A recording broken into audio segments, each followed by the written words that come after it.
of the Misfits of Real Estate. I'm just back from Arizona at the Raise Fest conference. We've got Larry Martin coming on the show as a repeat guest, one of my favorite all-stars. So I'm really looking forward to having him here. Matt, do you have anything for housekeeping before we bring him on? Locally in Rochester, we have our next general meeting for FRIA, Freedom First Real Estate Investors Association, which I'm president of and Mark is treasurer of, is on March 14th, the evening of March 14th, 5:30, doors open at Eagle Vale Banquet Center in Fairport, New York. And we're going to have a really exciting panel discussion about creating multi-generational wealth. So we have some experts that are coming on that have developed strategies and tactics that they want to share with our real estate community, and how they are positioning their kids and kids so that they don't have to start at zero. So a lot of cool tactical type of things that they're going to share that I'm excited to learn about myself and moderating the panel. So that's what I got going on. Awesome. Yeah, I'll get a link to that on my LinkedIn, and I'm sure you've got one on yours. Mm-hmm. But without any further ado, let's bring Larry on. Hey, Larry, welcome back to the show. Yeah, nice to see both of you. Yeah. I wish I would have run into you at Raise Fest. I feel bad. I did not see you off to the distance. I would have definitely come over and interrupted, but that's kind of what it was like. There were so many people. If you wanted to get into a conversation, you almost had to just insert yourself into it. And it was a great time. So sure. I'm sure you had a lot of across the room, and you were pretty busy. I think you were talking to 2 or 3 people in a little huddle. And so rather than I should have interrupted you, because that was like the first day and the middle of the day. And then I couldn't catch up to you the next 2 days. I never saw you. Nice. Well, by the way, Mark, while I asked the first question, do you have the right microphone plugged in? Because it sounds like very echoey and that sort of thing. So maybe you can look into it. I was not at Raise Fest, Larry, so I'd like to get what your key takeaways were from your visit to Raise Fest this year. Yeah, well, I hadn't been to an event like that in quite a while. Some smaller events in California and in Nevada, but not an event quite like that. I thought it was really well presented, very professional, and the attendees were really taken care of. I was never knowing where to go. I could always go to the Raise Fest desk, and they would tell me where to go next. Met a lot of folks that I've been seeing online, and met quite a few of them that I never expected to be there. Walked away with quite a bit of business to do. I probably have a dozen good solid leads to work on that are good sized projects or investments. Learned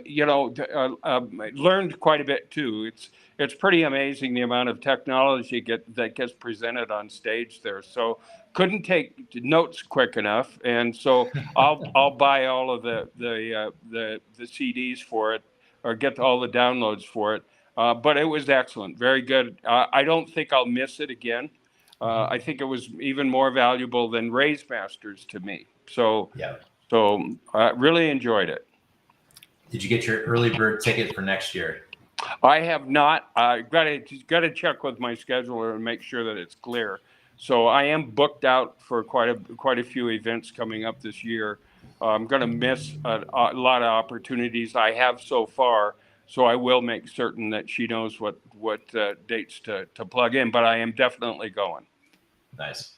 Yeah, I don't think they've announced the dates or the venue yet. So it's one of the early bird surprises. You pay for the ticket and you have no idea where or when it's going to be.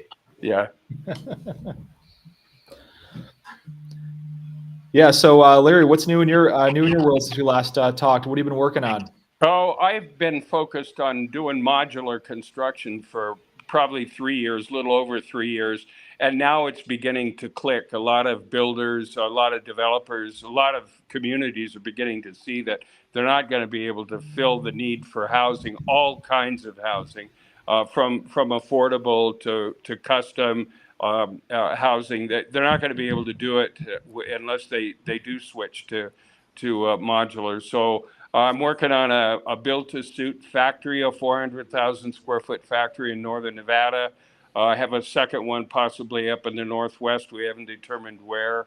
And I have several projects I've been working on for about a year that are just now entitled. We'll start doing construction documents and should start the last quarter of this year and through all of next year to build 1,250 units. Have some new land projects in New Mexico. Have two Costa Rica projects that are resort properties with beachfront on the Pacific Ocean side. Pretty rare animals close to international airports. So we have a pretty good cross section of things to do. So we're going to be pretty busy this year. I think we're going to get hit with most of our work though next year, probably first and second quarter of next year, about a year from now. That's a lot of projects. Yeah, well, we take 6 at a time basically and peel them off. We don't do all the work on them. What we do is find the land and get it under contract, and then get the entitlements in place. Find either a builder or a GP sponsor to come in and take the project, and then we step out, but we'll stay in the project to whatever the final determination is for it, final disposition of it. So 5 to 7 years is kind of a reasonable time to figure we're in. We don't take anything out of the project, and we'll just ride along with it.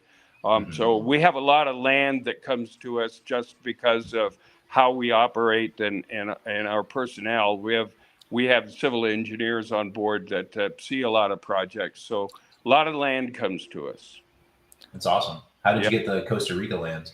That was my partner was 40 years managing Key Bank west of the Mississippi. And a lot of his clients back in those days were hotels and resort type projects that he helped fund and then did a lot of underwriting too. So they just naturally come to us. These two properties were brought to us by the landowner who needed them planned and then figure out what the market is and get the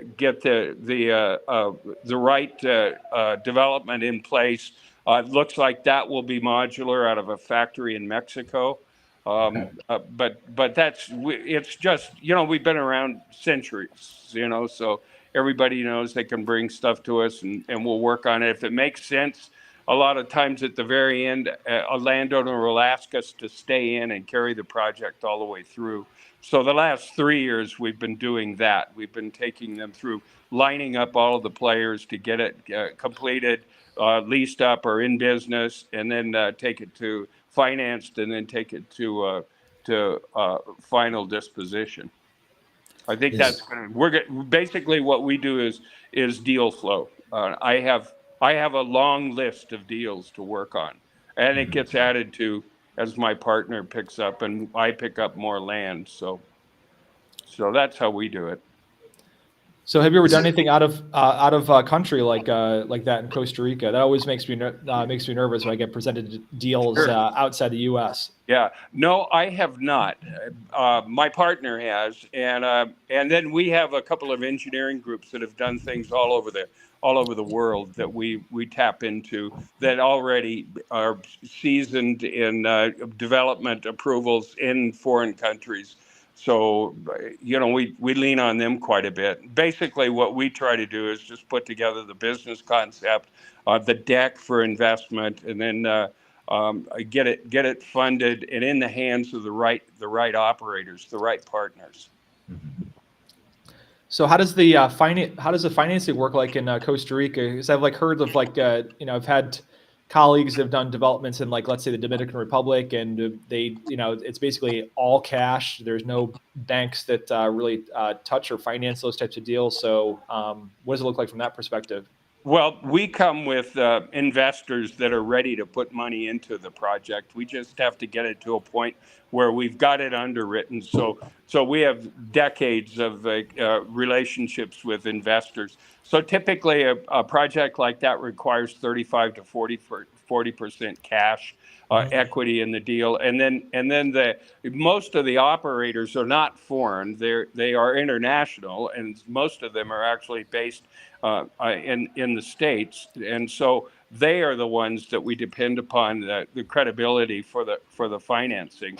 and they actually sign on the loan and have plenty of experience doing that. So we don't struggle too much with it, and we won't go anywhere that we can't really count on a relationship with the local approving bodies. How big are the hotels going to be? Well, both of the properties are about 350 acres, and there'll be eco projects, so there will be a lot of green and LEED and environmentally friendly development. We think that the units will be somewhere between 600 square feet and about 12 or 1,500 square feet. And the rentals on those are probably like $1,000 a night or even more. And so they'll be booked in advance. And I think the one right now we're looking at is about 250 units, and the other one looks like it's probably something less than that, but not too much, maybe 220, something like that. Okay. That's a lot of acreage, 350 acres. Do you develop all of it, or go ahead? No, most of it will be left pretty much natural. In a natural state. We have some beach frontage on both of the properties, which is pretty rare in Costa Rica. But the trails down and all of the development down around the beach will be separated from whatever developments are up the hill. And then whatever transportation between the two will be pretty environmentally sensitive. So the roads in are, normal freeways basically from international airports that are less than an hour away. But the Costa Rica wants things left alone as much as possible, and there's no reason. Really, the natural beauty there is enough to create the attractions, we think. Yeah. Yeah, so I had questions about let's talk infrastructure, because how remote are these properties, and are the type of infrastructure you're going to need? Are you going to need like a wastewater treatment plant on site, or you need like a water desalination type of equipment for the drinking water? Tell us about that. I'm super intrigued. Sure. Well, I've done projects in the past where you get a package plant it comes in in 40-foot containers. A water treatment plant that takes the water back to not to potable, but certainly good enough to put back on the soil. Mm-hmm. And then electricity, we're off the grid, so the electric is all solar and battery storage. And for the most part, we're not worried too much about temperatures. We're not going to see any snow there. Won't be any freezing nights or any of that. So most of the heating and cooling will be natural for the most part. But it is I can't tell you exactly what it is. We haven't done the feasibility yet on it. We're in the middle of just starting that, but at some later date we can certainly talk about it. There's quite a bit of new engineering that really takes all of the infrastructure requirements and packages them up and makes them site specific. And there are quite a few. Navajo Nation, for instance, will finance those. So and it becomes a monthly bill for communities or for businesses like this. And it's pretty routine now. That's been going on though for probably 30 years. I was doing projects like that in North Carolina. That would have been 2005. So, mm-hmm. So there's plenty of science there. Wow. How popular is it to do hotels as modular? Well, they've been doing it on the East Coast for 25 years. They've been stacking them up 100 units per acre density. And there's several projects on the West Coast that are being done that way now. There's one pretty well-known one in San Francisco that is 120 units, I think. And they stack up really nicely, and the engineering is pretty simple and compact, and you don't have to do a lot of steel superstructure or those kinds of things. They will stack up pretty nicely. So, and it's becoming kind of run of the mill. I saw an article not too long ago about was 100 unit. Is it 100 unit? It was pretty large number of units got built over a weekend. And then Wow. they have to all stacked up, and then they have to come in and hook it all together. But everything is plug and play now. It isn't. You don't have to string wire or do any of those things. The units all plug together into circuits that are pre-planned, and usually you're occupying a 100-unit hotel in less than a couple of months. Wow. Absolutely incredible. Yeah. So, what does the next 12 months look like for you, Larry? Oh, I'm buried right now. I've got a customizable fund of funds that's launching here pretty soon, and it'll be an umbrella fund with 10 other funds underneath it. And so we're kind of focused on modular, from technology to manufacturing to actual projects. So, and we're not going to just do our projects. We'll do anybody's projects, that as long as they can meet our underwriting. So I think I'm going to be pretty well locked up with that. The other thing I'm working on really well that you guys really know a lot about is getting things automated. But I'm trying to put a bunch of automations in place, so I'm not spending 14 hours a day just trying to keep up with my email. So there's a lot of that, and I come from the age of horses and crank telephones. And so trying to keep up is a bit of a struggle, but I'm having a lot of fun with it. So that's what my year looks like. I think we have 3 projects that will start under construction. Once they start, I get to go work on some other things. So that's what I'm seeing. I want to also get more in contact with the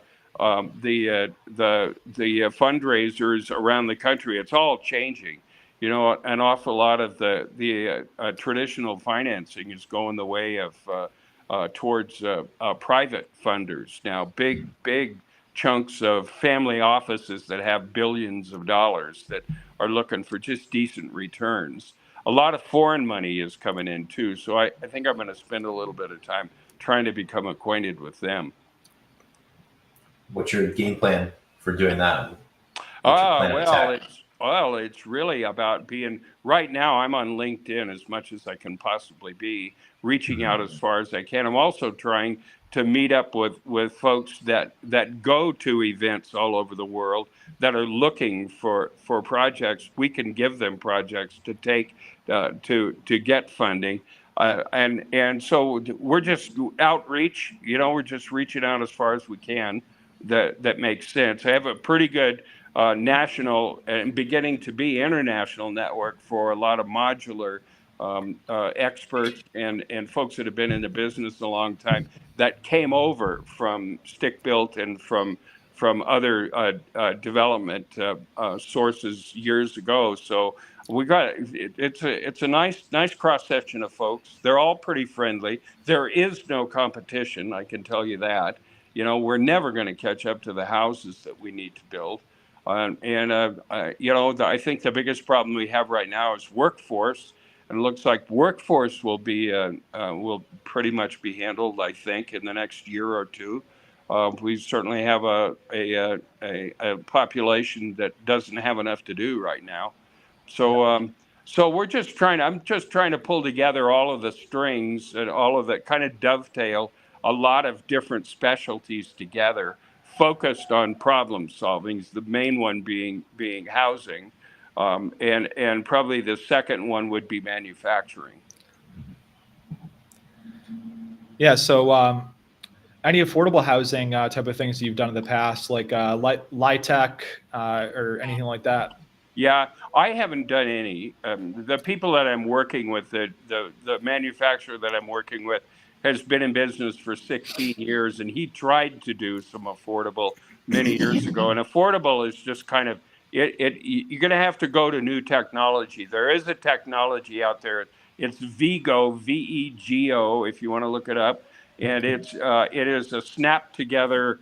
Like putting a bunch of Legos together. You can build rooms, and they're bulletproof and well insulated, and the military uses them, and they apparently can be built for $45-50 a foot. I'm not certain. I haven't verified any of those numbers, but that's what's been presented to me. That looks like the opportunity for quick housing, for either workforce housing or just to get people out of the elements. You know, I think I may have told you this story. I live 2 blocks from the Truckee River in Reno, and every year the number of folks that die on the river keeps going up. It was more and more homeless are out on the streets. So, you know, getting that part of it taken care of is certainly a priority, but nobody can afford to do it. And I don't know where the money comes from. You know, there aren't many investors that are willing to do something with no return. Right. Yeah, the cost of affordable housing has actually, like true blue affordable housing, like LIHTC housing, has gone through the roof. Just even over the past 3 years, whereas it used to cost about, let's say $250,000 to $300,000 a unit to produce a, like a 1-bedroom, 2-bedroom apartments. And we're seeing most recent projects in New York State that are costing upwards of $555,000 a unit to produce those for rehab projects, Right. like historic adaptive reuse projects. And a lot of it's been, soft costs are buried into it. Plus, the business model is kind of antithesis to the typical real estate business model, where affordable housing developers get paid in development fees, not on any type of cash flow from the project. So the developers are almost incentivized to make the projects as expensive as humanly possible, because the greater the project cost, the greater the development fee, and that's how they make their money and keep the lights on with their companies. So it's definitely a big problem where we need to marry the incentive structure from naturally occurring affordable housing to where the rubber hits the road in this country to actually move the needle on the affordable housing crisis. Sure. Well, modular will save you time and exposure to the market. It can get built in 40% of the time stick built or site built does. The costs are going to be the same. They really don't vary too much. The engineering creates a product that is a 100-year product instead of a 40-year product. It's lower maintenance, and if you'll write off components as much as you possibly can, you can get close to breaking even on affordable. But some of the biggest help that's coming right now are from people like the Department of Energy has a program that if you'll prove to them that you have enough pipeline, they will give you the money that's necessary to incorporate all the LEED and green and energy efficiency into the units. And we're relying on that quite a bit, actually, for a number of projects too as well. So, and I don't know how you get government out of it. I'm beginning to. I'm going to start looking at ways to finance that we haven't looked at before, that are not commonplace. There's a lot that comes out of the Muslim community and some other communities around the world where they do a style of financing that's actually affordable. I don't know how the returns measure up to what's competitive in the marketplace, but I think that a lot of private funding is going to be looking at that long-term returns on their money, kind of to keep the taxes down. I'm hoping that the opportunity zones will all be reapproved again to go beyond 2026. There's huge opportunity there to create a profit and tax-free profit if you just stay in the project long enough. So I think we're looking at a new landscape for real estate development and investment. I think that's the only way affordable is going to come around. And LIHTC and Vigo styles of engineering and construction, I think, are going to take a better place here. They're not quite as friendly to live in, but they are good, clean, stable sources of housing. What does your return look like that you're offering to other fundraisers? Yeah, well, depending upon when you want to get in a project, if you want to get in with the land with us, with the land purchase and stay in with us all the way to the very end, you could be looking at 2.5 or 3x return, cash on cash return, and we're aiming at we'd like to benchmark 20% internal rate of return, just as a minimum, and then the pro rata share of cash flow when it starts. We'll start into cash flow a lot sooner than a stick-built project, because as quickly as you can get 8 units put up in a few weeks, you can start leasing them out, and as quickly as you can build them, you can lease them out. So we feel like we're going to be able to pre-lease a lot of corporate housing where our projects are located. There is not enough housing. We have a need for about 110,000 houses in our region, and no way to get them built really quickly. So we're going to go cut deals with some of the local employers to house the engineers that they've already hired that can't come to the area because they don't have houses to move their families to. Yeah. So even with modular being cost effective, I mean, we still have the component of we're having the cost to deliver housing outpacing incomes in this country. So I don't know, what are the ideas in terms of solving that problem? Because that's the problem that exists in our own community. We have a huge demand for housing.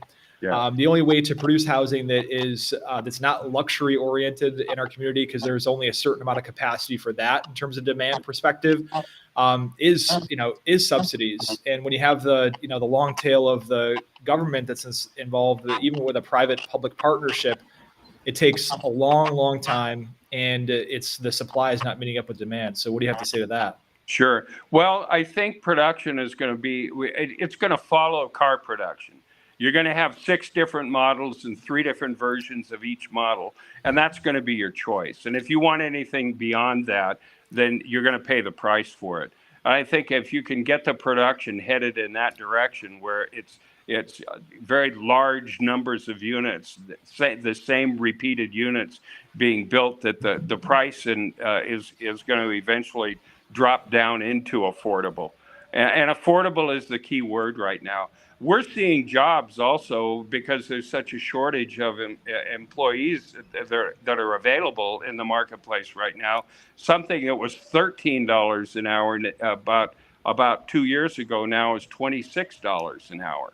And it's really about companies share. It's almost like profit sharing. They need to keep their production up, or they're going to fail. We're looking at no manufacturing plant that we're going to build can have anything less than 10,000 units over 5 years pipeline. You have to have that. If you can't have that, then you can't survive. And I think we're running into with the manufacturing onshoring that's going on here, and all of the pains and pressures of that. We have some adjustments to make. I think both in building codes and bringing employees on. Yes, in some cases we're going to have to provide discounted housing to employees in order to get them to go to work for us. A lot of job training. Want to start with casual labor and work them into being crane operators and stitch and fit, and having some expertise in a year or two that they can actually earn a little bit more money and find a stable career long term. Mm-hmm. So and that's one of the things we're working on right now is concept to keys. We'll design the house, we'll bring the land in, and get all the development in place, build the house, and then send out from the factory a team that installs it, and with a local GC, you get an occupancy permit. And I try to get some efficiencies like that. So and there's a lot of other things that are a lot of other concepts that are being brainstormed right now. I'm in a pretty large group of seasoned contractors and developers and just leaders of technology that are trying to solve all this right now on a daily basis on LinkedIn. And probably the one guy that you want to follow really closely just to get dialed into it is Gary Fleischer. And that's he's publishes a magazine and is kind of the center focus. There's an awful lot of conversations I'm running across that are working on all that. So that's pretty much state of the art right now for it. So Mark, you and I have been talking about affordable housing lately, and what are your thoughts on that and what we can do locally? That's a really good question. I think it's probably better suited for Larry. Well, I'll tell you, there isn't. What I'm seeing now is the value add is dropping down the ages. The last one I saw that it just I couldn't figure out why anybody would want to buy it was a building that was built in 1958. You need to scrape that guy and start over. Anything before, I think 1978, I forget what the year was. They wouldn't allow asbestos into projects anymore. It was mid 70s somewhere. Anything prior to that, you might as well just stay away from. It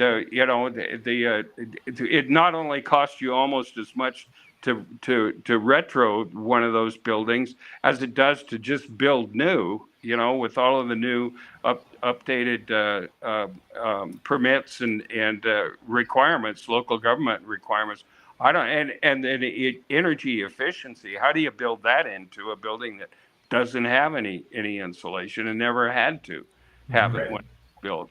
So I think we're seeing a new age here. It looks to me like about the same time that they started doing printed circuit boards and quit wiring electronics together. LED lighting and personal computers it's kind of that wave, and this is 200 years of technology that has to change. It can't continue the way that it is. Right. So Larry, what do you see on the horizon from an economic standpoint? Are you seeing, if you whipped out your crystal ball, are you seeing soft landing, hard landing? What's your take on that? Well, I think there's a lot of demand in the market right now for manufactured goods and for housing and for some services that kind of will stabilize things. I don't know what we can do about inflation. I think inflation actually might help with the price of housing. Eventually we'll catch up with incomes are big enough because of inflation to be able to afford housing. I can see my food bill has doubled in the last 9 months. And so I'm wondering how it is that some of these families around in my neighborhood here can manage to continue. I think they're figuring it out, though. There's a lot of gardens and backyards that are going to start this spring. And so I think, we're pretty resilient. I'm a little bit concerned about a lot of folks we don't know anything about being a danger to our community. But I think I'm looking, what I'm seeing is 9 to 18 months, things will flatten out. And I think new construction, A-class ground up, LEED, ecologically sound, energy efficient constructions of all kinds are going to get built. Less cement and more panelized, new product panelizations for all kinds of things. I don't know if anybody pays attention to sprung buildings, but they are giant tents that have 140 feet, 160 feet of clear height in them. And you can make them as big as you want, and they're insulated, and they cost half as much as a concrete tilt-up, and they go up in a quarter of the time, and you can take them all apart and move them someplace else. And I think as communities need housing, you're going to see temporary plants. I'm already seeing them show up. So I think there's a big technological change coming, like those we've seen in the past. I think we'll be okay. I'm not concerned about it so much. There are a group of people that are going to have a tough time adjusting to the change, and maybe they need some help. But I think for the most part, we're all resilient enough and certainly resourceful as we have historically been over the years that we'll catch up to it. I think it's going to be fine. I agree. Yeah. Yeah. Here in Rochester, I don't know what we're going to do. I don't know if you have any thoughts, Matt, but I know our downtown core is pretty vacant. So some adaptive reuse maybe. Yeah, Larry. I mean, the story of downtown Rochester is that we've had a 10-year renaissance of a lot of these old office buildings being converted to housing. Yep. What happened is that, COVID happened, which put a further distress in the office market downtown. So now we have a lot of these functionally obsolescent buildings with huge, they're huge floor plates. There's a building called the First Federal Building downtown, and I mean each floor plate I think is like 20,000 square feet. Yeah. And it's a high rise, and if you were to convert that to residential, let's say, you'd lose about 50% of the building to common area loss factor, because you have the interiors of the building that are office that you can't build apartments with no windows, for instance. So that's definitely something with downtown Rochester, and the thing is that there's this incredible importance to build a critical mass of residential quickly enough so that we can bring street level vitality down to the retail streetscape. Because right now we have a lot of people that have moved downtown, these new apartments, but there's not enough of them to, like, let's say, support like a neighborhood grocery store and and bars and restaurants, and create that that vibrancy that a downtown needs to thrive. Sure. Yeah, I've been looking at that for a while, and I used to rent office space or lease office space for folks in Silicon Valley 20 years ago. And we were always looking at the floor plates and how deep they were and what the floor to floor measurements were. And it was like 11 feet floor to floor, and the floor plates they could be 150 feet deep, and so there are combinations of use that once you figure out what the engineering is and what will the floor load be, what can what can your floors actually carry, and what part of the building. The other part is infrastructure. Where are you what do you do? How do you pile up 20 floors of effluent and have it be serviceable? And then out in the street, are there is there enough utility capacity to handle it? And so those just changes of use. So combinations of housing on the outside and storage on the inside, and then modular works really well on some. I'm looking at a lot of buildings that are single floor buildings, old R&D buildings in the Bay Area, in California, San Francisco Bay Area, that have been empty now for 3 or 4 years. Nobody wants to be in them. And since COVID, nobody wants to come back to work in them either. That they're nice buildings, good solid buildings in great neighborhoods, nice and neat and clean, with lots of access to freeways and shopping and the rest of it, that could be utilized with a combination of uses. Live work is one, for instance. I live and work in a 1,200 square foot old Victorian house in downtown Reno, and it's perfect for me. It's my office and a computer room, and I've got a bedroom and a bathroom and a kitchen, and that's absolutely perfect for me. And I've got other houses to go to be at, but I don't have to have them. So I think uses like that will come into play. I'm seeing, just coming back from Phoenix, seeing all of the retail and the choices of retail, and completely diverse from anything I see any other place. It's a whole community that is separate from the rest of the world, with different names. You can have 15 different kinds of tacos from 15 different local, so, and they're all 1,000 square foot users that eventually you can begin to do that on ground floors. And with the right, maybe the right staircases and the right elevators, you can even do retail on second floors. So, and then combinations of uses all the way up the towers. I think I just read an article that says that 38% of the new housing is going into retrofitted office buildings, and that was just a couple of days ago. So I think that transition is being made, and there are going to be some buildings that are never going to get used, I think. Local gardening too. Truck farms that are built in towers. I've seen a couple of those. So they're bringing and in downtown Detroit, there are folks that are farming in housing communities and in downtown areas. I think we're going to start looking at seeing a much more cosmopolitan community development, I think, than we've ever seen before. I think we just need to be open to it. Walking communities are a big deal. So shared cars, all of that is beginning to surface. And I think we have to make those changes. Mm-hmm. How does modular fit into some of those adaptive reuse projects? How do you see that? Yeah.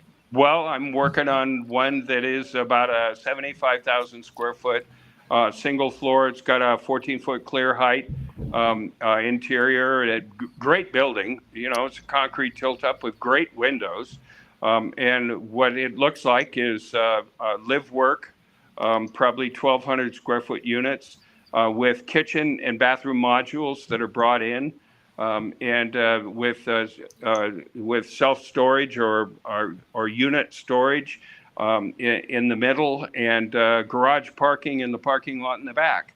And so those are simple retrofits. They don't cost a lot, and they don't require a lot of structural. So the real cost of construction is really borne in more the finish than in the actual structure itself. So. And I think that there's plenty of opportunities for those kinds of things. So I think a modular is nothing more than stick built, only it's done in a factory. And it can be panels, and it can be units, it can be modules, and whole rooms, it can be specific uses like kitchens and bathrooms. Right now, Korea is shipping kitchens and bathrooms with all the appliances that you're used to. In 8-foot wide by 12-foot long modules that you incorporate into the floor plan. So I think there's more to come. Very cool. How does that work on that project that you're doing in the 75,000 square feet as far as like plumbing goes? It's going to have to be a raised floor. Yeah, you know, and most of the concrete floors, you can go in there, they don't have any structural value. You can go in and cut all the concrete and do all that. The biggest problem, again, is knowing that you can flow your effluent out to the street, and depending upon what that is. So depending upon where that building is located in the city's entire utility plan, you might be able to do it, and somebody that's out at the very end of utility lines might not be able to. So. Right. You know, I think a lot of brainstorming and a little bit of paying a lot of attention to engineer drawings, I think, is gonna really bring a lot of fruit to the surface, I think. Yeah, that's a lot of due diligence that you need to do on a property just to see if it's viable. Yeah. Well, you know, due diligence, I think. For me, it's built over the years. So initially, it was a vacant piece of land. It looked like it fit 50 houses, you know, and so I'd go after it, never thinking that it wasn't zoned correctly, or that the infrastructure is 5 miles away. And oh, by the way, they want you to build a couple of big 4-lane intersections with signals and crap. You know, I never thought about all that, but now after a lot of banging my head against the wall, now I see the checklist that you have to kind of every building, this checklist will work really well for. There is a pretty nice checklist out there that I see. Can I mention a name? Jeff Greenberg. Can I mention his name? Sure. He's got one of the best checklists for determining whether or not a project makes sense as an investment. Well, it's going to be the sum total of his investment has to be a well-built building that will accommodate whatever the use is. So, you know, good checklist, and just getting used to it. And, you know, I can drive past a piece of property. I've seen so many of them now. I use an app on my cell phone. It's Land Glide, costs $10 a month. It'll tell you all about who owns the land and what it's zoned, and put you in contact with, tells you all about the neighborhoods around. There's another one too, it's the Urban Zoning Atlas, just popped up. That'll give you a heat map for all of the different communities, and you could see just by looking at it whether or not you want to really spend your time in that community doing anything. You could do that from anywhere. So So I think utilizing a lot of the new data and tools is really it's not so hard, and you got to like doing it too. I love my work and I can't do anything else. I'm not smart enough to do anything. Well, I want to talk about an idea because I think I brought this idea to one of our previous guests. There's this trend with regional shopping malls where they were built with huge parking lots to accommodate shoppers who would come in and shop at these shopping malls on nights and weekends. So they needed a large capacity for that. With the nature of work that's changed, the staggering of people that come into these malls is throughout the day, throughout the week, and not just on nights and weekends. So there's these huge underutilized parking lots that these regional shopping malls have that are largely underutilized. And so there's some developers that are recognizing this opportunity and actually developing multifamily on the excess parking. So just wondering what your thoughts were on that, because that would seem like it would be a perfect fit for modular. Sure. Yeah, there's a development in Santa Clara, California called Santana Row, and they started with 47 acres, and I can't even begin to tell you how many housing units and how many successful businesses there are in that 47 acres. But it's across the board. It's everything. So what I think makes a lot of sense is you keep your parking. You can't lose that parking for the retail that's there. I think what you do is put up a post-tension slab above it, and then around the perimeter do small, shallow, small square footage, shallow retail all the way around. Add to the retail mix, park behind it, and build townhouses on top of it.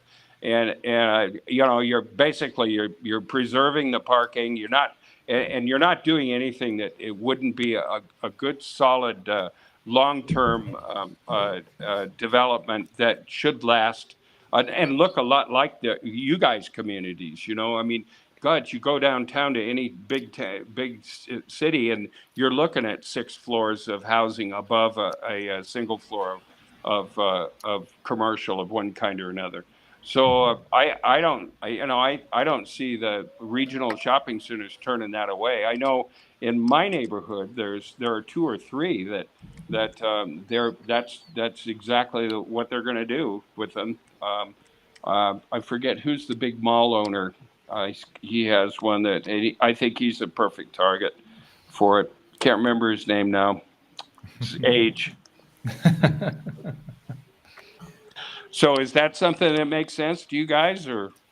Yeah, so you're saying going up on the existing footprint of? Yeah, Okay. just post-tension slab. Basically, you put up a bunch of pillars and pour a cable tensioned concrete slab on top of it, and then built so that it'll handle a townhouse. And the one in Santana Row has 2 and 3 story homes, single family homes with garages parked up about above 2 floors of parking, and with great views and lots of privacy and security. So the dirt is really not a factor. It turns into a 99-year lease or somehow shared ownership that needs to be engineered, and that just helps that brings actually those people that come in on the weekends and fill up the parking lot. Well, a good portion of those potential buyers and patrons are living there. So it becomes a walking community, and with a lot of security and a lot of reasons to be there. Good access to freeways. Mm-hmm. Now, isn't the cost to do something like that significantly higher? Well, you could be paying for land. I think the last time I looked at post-tension slabs, 1 floor is $58 a square foot, $60. So that doesn't, and it's pretty flexible. You can do anything you want. Foundations are not necessary in houses. You can build on the slab. Right. There's a lot of advantages and trade-offs that economically it should work pretty comfortably, I think. Okay. Yeah, you wash a few of those items like foundations and yeah, Sure. that makes sense. Yeah, that would be a good model. Yeah. We've got tons and tons of parking lots here. Yeah, and the other thing too is they're weather protected, so you're not redoing the parking lot constantly. Right. So there's a bunch of features, reasons why it makes sense. You just have to be willing to spend the money to convert it. Mm-hmm. Yeah. So, what type of are there any GPs you're looking for projects you have in the pipeline? I know you're working on that for I think a housing development you had going on. Yeah. Well, you and I were actually talking about it, and I was actually, I think I might have been trying to recruit you too, actually, as a GP sponsor to come in and take our projects once they're ready for construction. We need a GP sponsor to come in and basically take the project as it begins, it starts construction, lease it up, manage it, and over the term of the project until final disposition, and then handle the final disposition. Mm-hmm. And so I have a number of people, a couple of guys that I met actually at Raise Fest. I have a number of people we're talking to. It looks like it's going to be split into two parts. One would be asset manager, which I'm looking for. I'd like to have an asset manager, but that asset manager needs to know how to hire a day-to-day management, actually facility management group, and we'll put that together. Probably portfolios up to maybe 6,000 or 7,000 units. Mm-hmm. So I'm looking for those. Yeah, that's a lot. It's a lot of units. Yeah. Well, it's actually, talking to people like Beardsley. Rob Beardsley says that's nothing. That 1,250 units is not a problem. He says you're going to start thinking about it being big when it gets up around 4,500 units. But having that, I know that Reed Goosens has a number of pretty good sized portfolio under management, and he does all that exactly the way that he does actually the asset management in-house. But then he has teams out in the neighborhoods and the regions that he's built or owns units to manage them. So I think I'm pretty deep into that now. I'd like to get some people signed up pretty soon. But, I've got until the end of this year to really, really work on it. So if you've got any ideas, please give me a call for sure. Yeah, absolutely. Yeah, I'm pretty rooted in Rochester, New York, Yeah. with my with my little family. So unless the environment here got so bad, we'd want to move. Yeah. So how many your kids are? How old are they? Let's see. We got a 6-month-old and a 3.5-year-old. Yeah. Well, shoot, in 2 or 3 years, they're going to want to ski and they're going to want to be on bikes and going to want to be boating on Lake Tahoe. And, so this is the third most attractive place in the nation to move to. Mm-hmm. So just because of all of the activities that we have to enjoy here. So you can twist my arm. I'm sick in New York. I'm ready to get out of here. Yeah. Well, it's pretty nice here. It's pretty. Yeah, it's not overgrown at all like Phoenix, but it's gonna be. There's a lot of prospect here for folks you guys' ages. Anybody in their mid-20s to early 40s are going to do pretty well in this region. Lots of jobs, lots of technology, lots of fun things to do, and there's a lot of places all over the country to start having a lifestyle away from big cities. So I think you're seeing a lot of that. I forget what the U-Haul survey was, but it's some pretty crazy places there, people are moving to. So don't put it out of your mind. I've got a job for you. Nice. So we got about 5 minutes left. So closing out, Larry, we haven't talked about this, but what do you do for fun? I love to drive. I'm a driver. I just finished up.